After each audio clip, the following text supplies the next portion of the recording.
Ukrainian Foreign Ministry. A very, very good morning to you, Cormac. Julia, good morning to you. It's lovely to see you again. Thank you. Well, I wish we were in lovelier circumstances and Donald Trump had woken up to the threat of Russia the way he's woken up to the threat of Hamas and Iran and even China. But he still, for some reason, has this blind spot when it comes to Vladimir Putin. There was a plan for more talks between Vladimir Putin and Donald Trump. Not that perhaps we would have been that optimistic about what would come of it, but it turns out that Russia, doesn't want to go ahead anymore. There's no point because they don't accept basic ceasefire terms, which I still think are unacceptable to Ukraine. But even the fixing the lines of control where they are right now. Putin says he wants control of even more territory than he's even conquered already before he'll even talk about a ceasefire. Where are we at? Look, Julia, it's important, and I share your frustration, but it's important to know that Russia has not indicated in any way that they want peace. There was a meeting the other day between Marco Rubio and Sergei Lavrov, where Lavrov made very, very clear that Russia's aims our demands were still maximalist.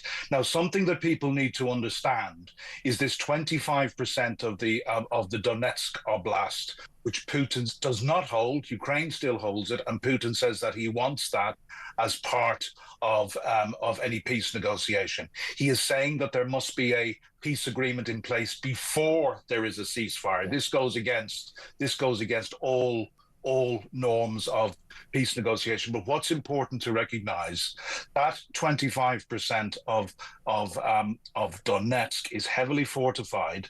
It's what Alexander Stubb is, a good friend of Trump's, by the way. They play golf together. He's the Prime Minister of Finland. Sorry, he's the president of Finland. Yeah. He recently described this 25% heavily fortified by Ukraine as the highway to Kyiv. Yeah. So Putin wants that because it is of strategically critical importance. There's something else in this that I've noticed. This, I think, is a sign of Zelensky finding a way to stand up to Trump in the most in the softest and most non-confrontational ways. We had leaks from the White House that talked about Trump shouting, swearing, and throwing maps off the table during the meeting on Friday. Zelensky clearly. So are we back to the February meeting? Yes. No, because Zelensky clearly didn't rise to the bait. He came out, his first pressers were very, very positive.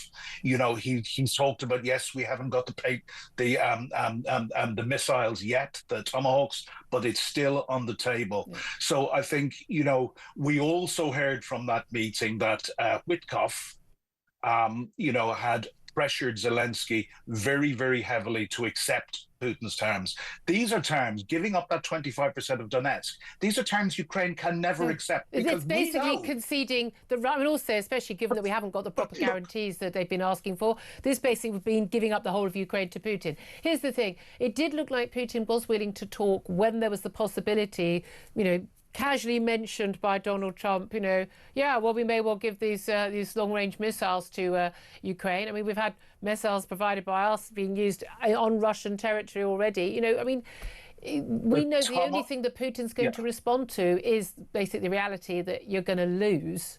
Yeah, look, the Tomahawks are different. They have a range of up to, I think, 1,500 miles. What we have given them, Storm Shadow, is about 200 miles. Yeah. They are particularly stealthy, i.e. they're hard to shoot down. And I've been told by a military friend of mine that they can be put through a bathroom window at a range of 1,000, 1,500 miles. They are incredibly accurate. They probably wouldn't be a game changer in themselves, but Putin was clearly very, very concerned about this. Yeah. So, Zelensky of intent.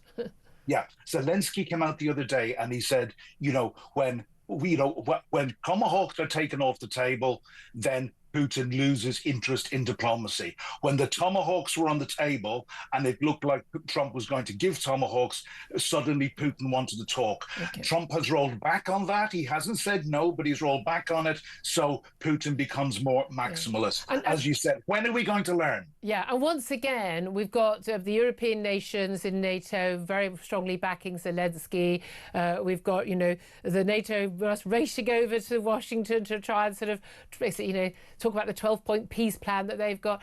But I mean, Zelensky has compromised. I mean, to even have to give away an inch of territory is a massive compromise. Anything, by the way, would have to go to a vote of the Ukrainian people. I think after 3.5 years of vicious warfare and so many of their young men dead, and indeed their civilians who've been targeted as well, I can't imagine they're like, we would go, yeah, all right then, we'll give it all up now. Where do we go from here?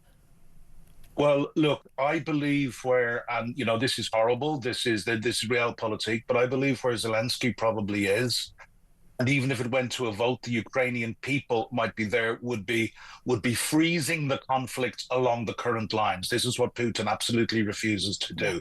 That would be a de facto recognition of the lines of demarcation. It would never be a de jure. Ukraine will never recognize de jure that these 5 oblasts. Remember, this Crimea that was illegally taken in 2014, and this is existential for Crimea. So, but I think the place that they are in at the moment is that they could, and I would say possibly would accept a de jure freezing on the current lines. But then it's all about the security guarantees. Which the US... It's about how we get behind them and we turn Ukraine into a steel hedgehog.